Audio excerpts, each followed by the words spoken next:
Hey y'all, Dr. Amy here. Let's have a conversation. So, the title of this episode is I was battling thinking what should I title it? So then I came up with the love of the Father. The love of the Father. And this is Father's Day week. Father's Day was Sunday. And I wanted to do this episode because this is personal to me. I didn't have my father in my life growing up. He wasn't there. He wasn't present. And it's something I've dealt with all of my life, even up until now. And I have some guests coming on my show, so we'll talk more about my father and what I've dealt with. So I'm waiting on my guests to come in because I want to get different perspectives. I'm going to talk to a young lady that had a healthy two-parent household. And then I'm going to talk to a young man that was raised by a single mother. He didn't have his father.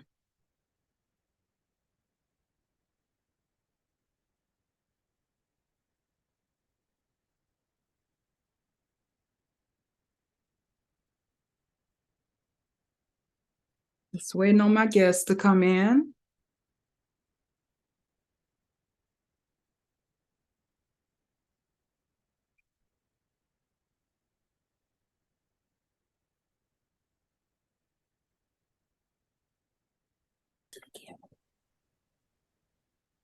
Okay. So my guests are here. Good evening, y'all. Hey, how you I doing? have Mr. and Mrs. Brathwaite, Mr. Matthew and Mrs. Shaneria Brathwaite.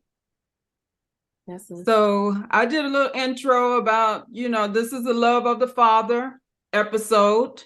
That's the title of this episode. And thank y'all for joining me this evening, taking time out of your busy schedules. Thank you for having us. This is great. I'm ready to get in. Okay, so I was saying earlier, I had started out saying, I didn't have my father in my life growing up. I was raised by my mom. She was a single mother. She worked hard to raise us the best she could, but I did long for that father relationship. My father, I knew him. He just wasn't present. Mm-hmm. He was in and out, the home when I was a little girl. He had an addiction to drugs. And as I got older, I began to think, okay, well, he couldn't be there because of his health conditions and his addiction. So he couldn't be that father to me. So I made excuses for him. But then I'm getting therapy now, and she's helping me to realize that we can't make excuses for him. And some of the things that in my life that I'm experiencing is because of the lack of my father being in my life. I will tell you that when my father died in 2014, I went to his bedside and I asked for forgiveness. And I told him I forgive him. I made peace with it, but I can say I'm better now. I'm 48 years old, and I still think that what if I would have had my father in my life? Where would I be at? What would have been different? Mm-hmm. I'm blessed now. I live, a prosperous life right now, and I thank God, but I still have those thoughts. Mm-hmm. What if I would have had my father in my life? Yeah. but I've gotten better with it, and I'm glad that I saw him before he died and told him that I forgive him, and I made peace with it. Yeah. So that's my story of love of the Father. So, Miss Shaneria, so you're a young woman. Tell us about your family dynamics growing up. Okay, so my family dynamic growing up, I grew up with my mom and dad in the household. Um, Initially, I was a single child for 6 years, and then my sister came along when I was 6. And 3 years after that, my brother migrated from Guyana, which is where my family's from, to the States. So it was me, my parents, and my brother and sister. And growing up, I had, like I said, I had my mom and my dad in the house. And so that gave me an opportunity to see marriage, and what I desired and didn't desire out of marriage. Okay. It also gave me the opportunity to see the role of a wife and a mom, as well as the role of a husband and a dad. Yes. I will say it's very typical of Guyanese and West Indian culture for the man to be the provider. And that is what my dad has always, always, always been. No matter what circumstances had been handed to him, he took his role as a financial provider very seriously. He is a CPA, very successful CPA, very successful man. And I also saw in that where my dad worked overtime to provide financially, my mom worked overtime to provide mentally, spiritually, emotionally, recreationally, in the ways that my dad could not, because he would work overtime to provide financially. Mm-hmm. So, where my dad would show up to extremely major events. So like when we had if we had recital weekend, because I did dance, if we had recital weekend, my dad would come to one show versus my mom, who would be the dance recital mom, be there with me all weekend for every show. And when I got into band, my mom would be at all the home games, and my dad would come to like major stuff like senior night, competitions and things like that. So that was my view of a family. And in that I've learned, I think what I've taken away most from growing up in a 2-parent household is the significance of communication and partnership, the significance of tenacity and pushing through when you can. But I will say, as a Black woman, society already teaches me that, right? So sometimes I could push myself too much to a point to where it can be more harmful than helpful. Can And I ask a question? yes. So you said, do you feel like your father wasn't fully present, He was present, when he could be? Do you feel like he was fully present, like you wanted him to be? I feel like he was fully present in his own way. maybe not in the ways that I would have preferred, but being an adult and learning different personalities, learning different lifestyles, I look back and reflect and see he was present in the ways that he knew how to be. Exactly. That was his style of being present, right? And we need finances, we need a place to stay, we need shelter. So that is how he knew to be present. That is what he grew up in. And as a child, it's not my place to tell you, oh, you need to do this, this, and this, because I'm gonna be, well, you need a place to stay, you need groceries to eat, and you need somebody to pay for these dance classes, right? So yeah. But did you understand that as a child, or you understand it as an adult, but as a child, you don't really comprehend it as well, but then as you grow up. Yes. Yeah. So those are some of the things I learned, like just being a 2-parent household. I like the fact that when you said you had the example of marriage, you got to see that.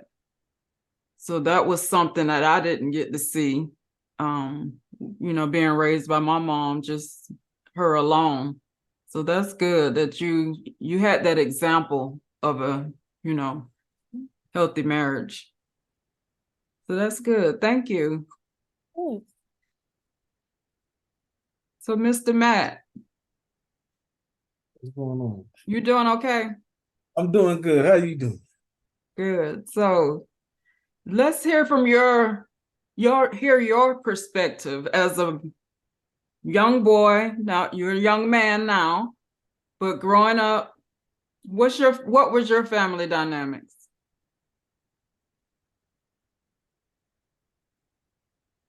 We the same family. You know our family dynamic. Come on, man. I'm just playing. But it was like that's your brother. It was a lot trying to get, grew up with 5 sisters and my mom. It was like trying to figure out, sometimes, mom would be like, you the man of the house, you this, and I'm like, I don't even know what that looked like. Like, I don't even really understand what you're saying to me. I don't really understand how like big that is, because I'm just going off of what. Can you recall at what age you first heard that? Ooh, probably like in middle school. Okay. Yeah, probably like middle school, I think. I'm gonna say middle school. Like, I was young, and she said it, and I was like, what you mean?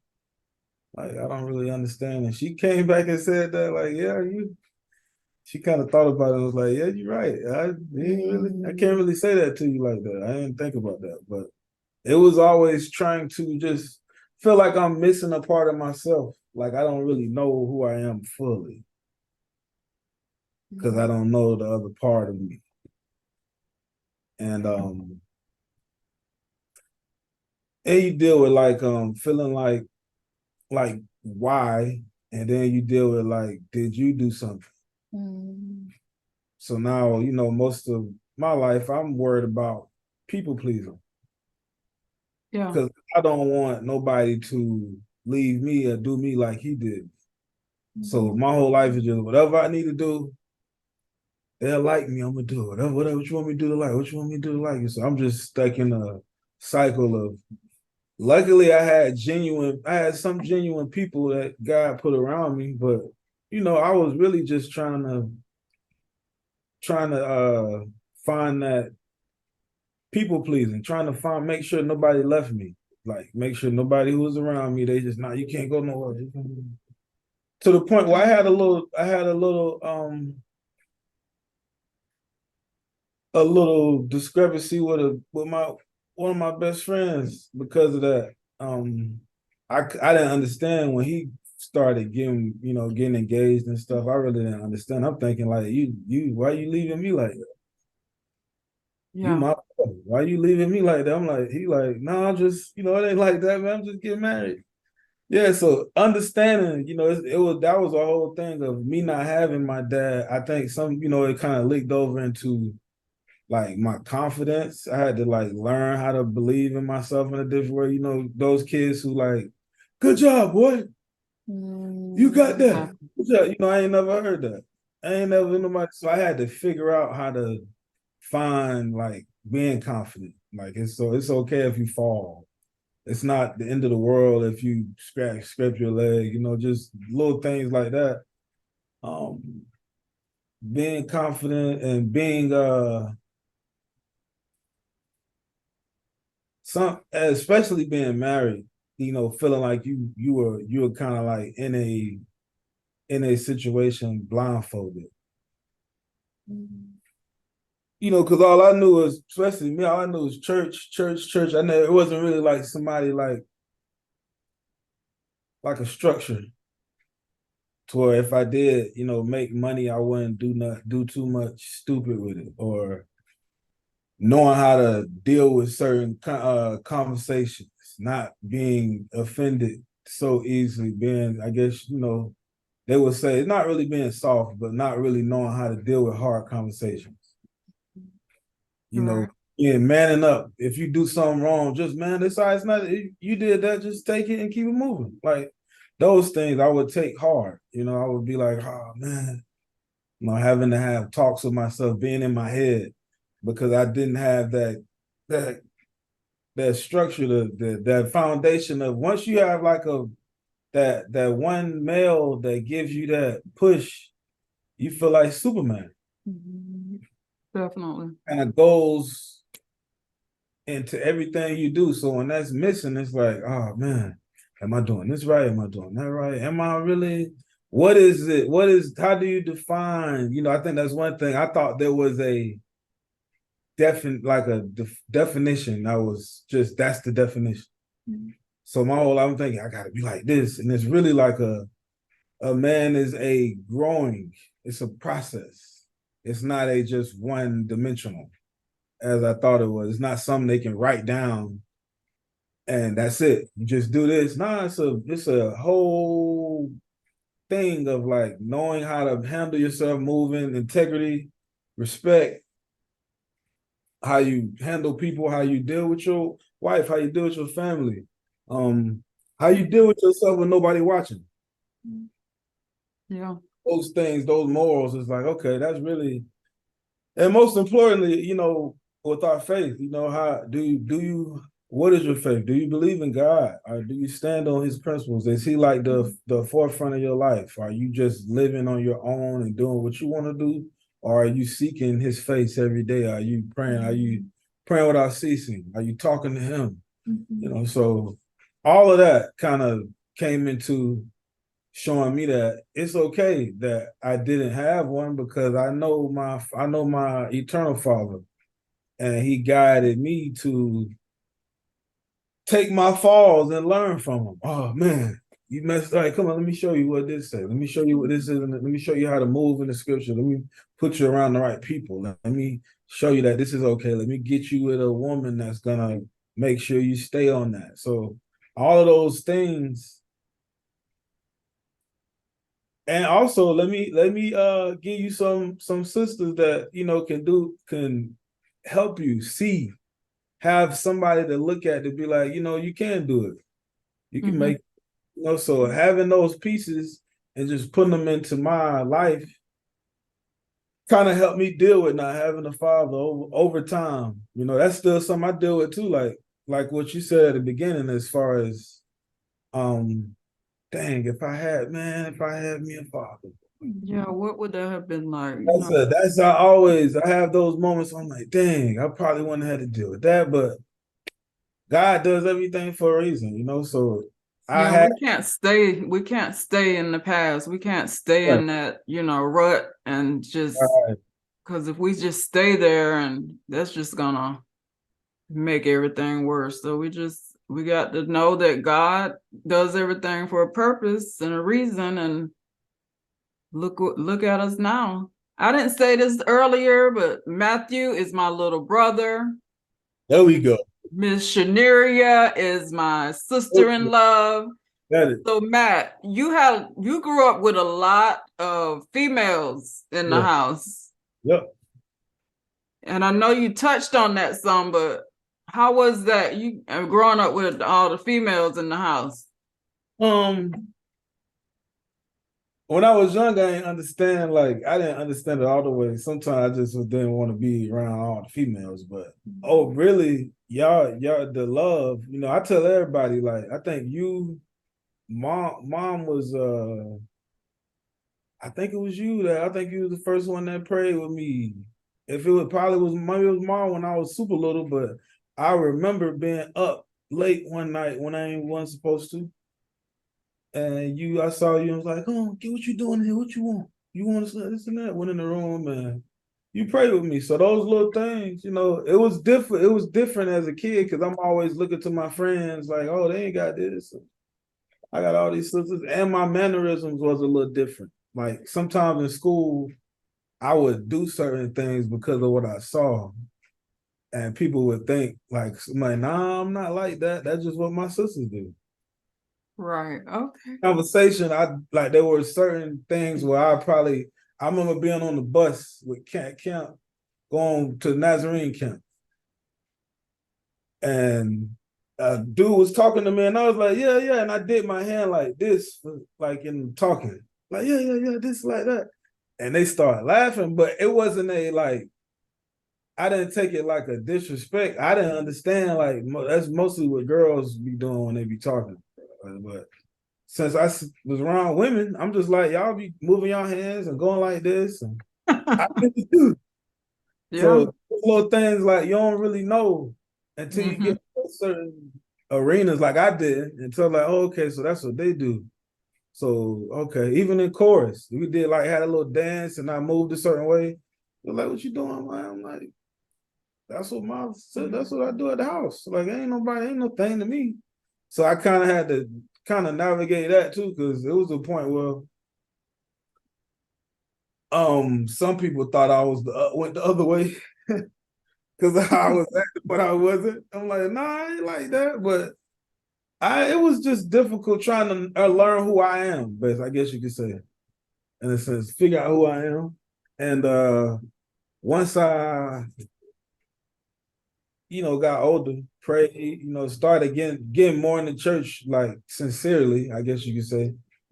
A lot of the times I was just moving off of, like I told you, people pleasing.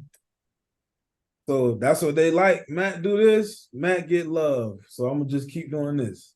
So, but over time of learning, yeah, I was like, okay, this all happened for a reason. Everybody that's around me is nothing but love. And just knowing that's how God is. God is love. So I was around where I needed to be. And I didn't realize that you had that in you to people please. Yeah. When you relate that to not having a father, I can see that why you would be like that. Yeah. You didn't want you had that fear of someone leaving you. Exactly. Someone else leaving you, You got it. Wow. Shaneria, did your dad, does he always say I love you when y'all in conversations or? For the most part. Yeah. If we don't, it's because we rushing, but yeah, when we on the phone, he say I love you. Because I heard Matt mention about, he didn't have that father to say, I love you. And even though I did know my father and I seen him several times, I don't think I ever really remember him saying, I love you to me. Yeah. Yeah.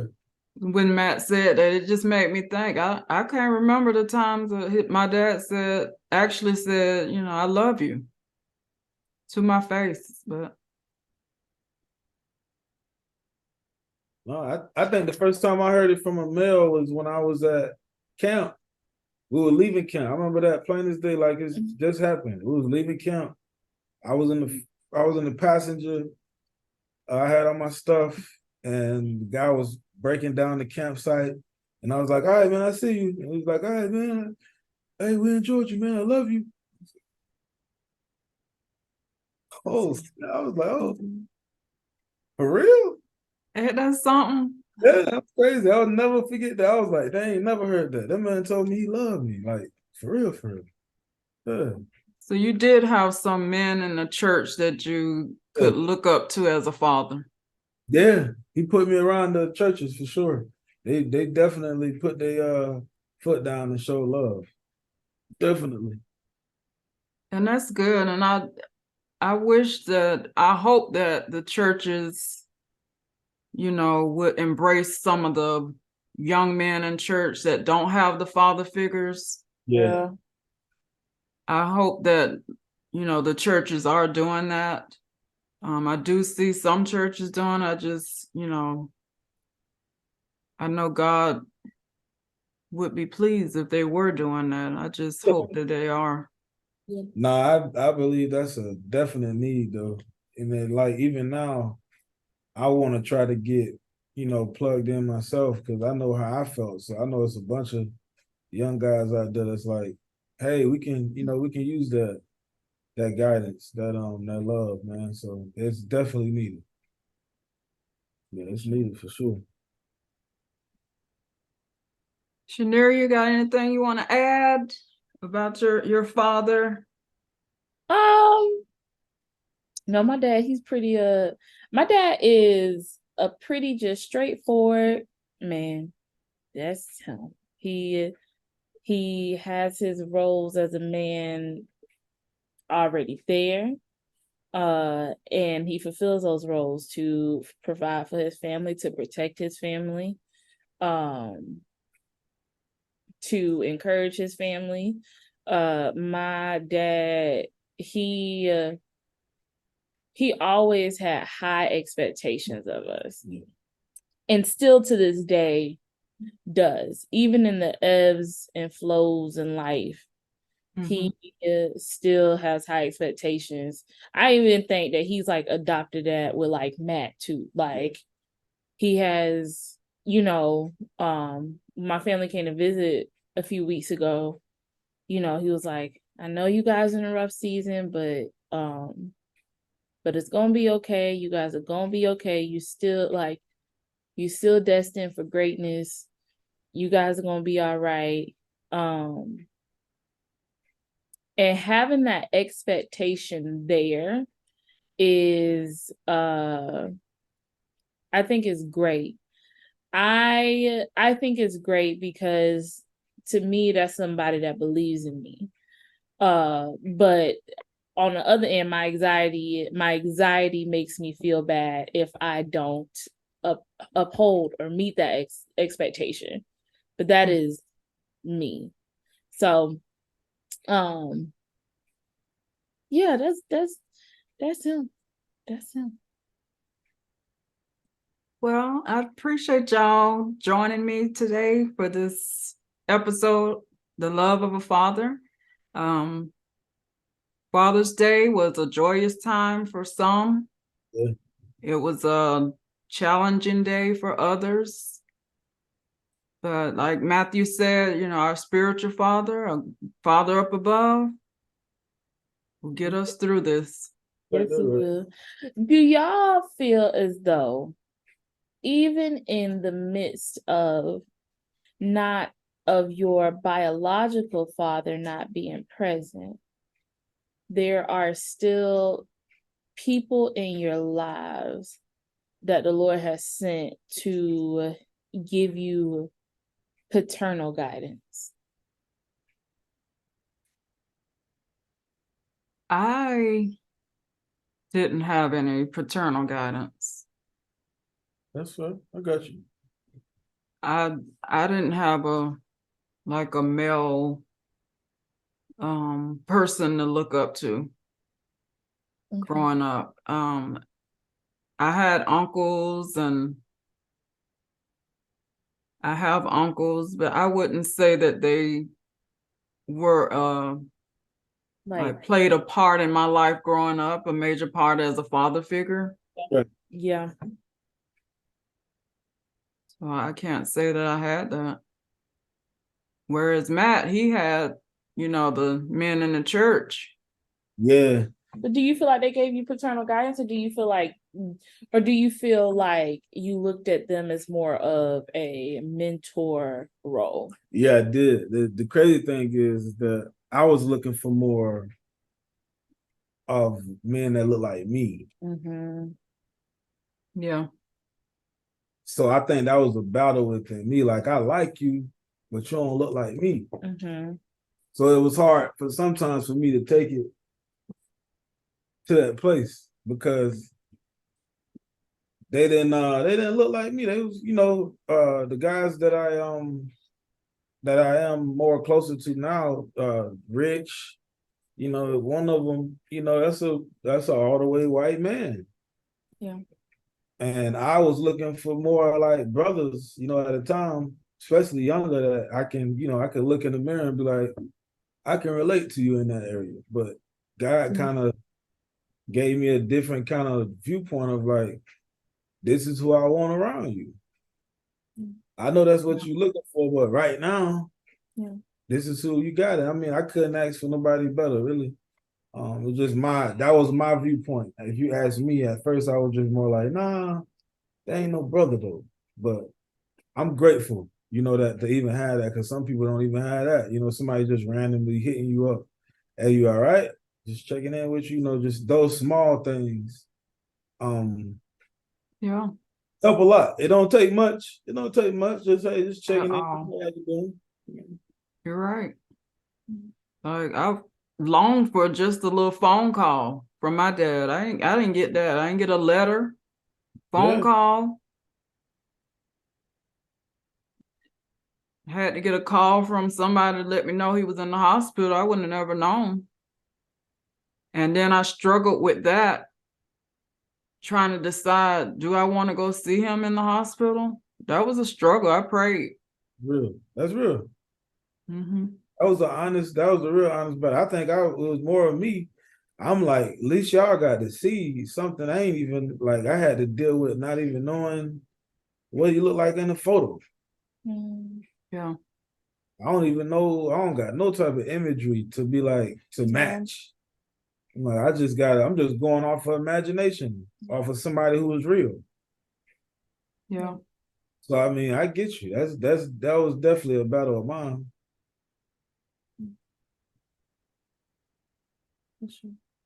And look at you now.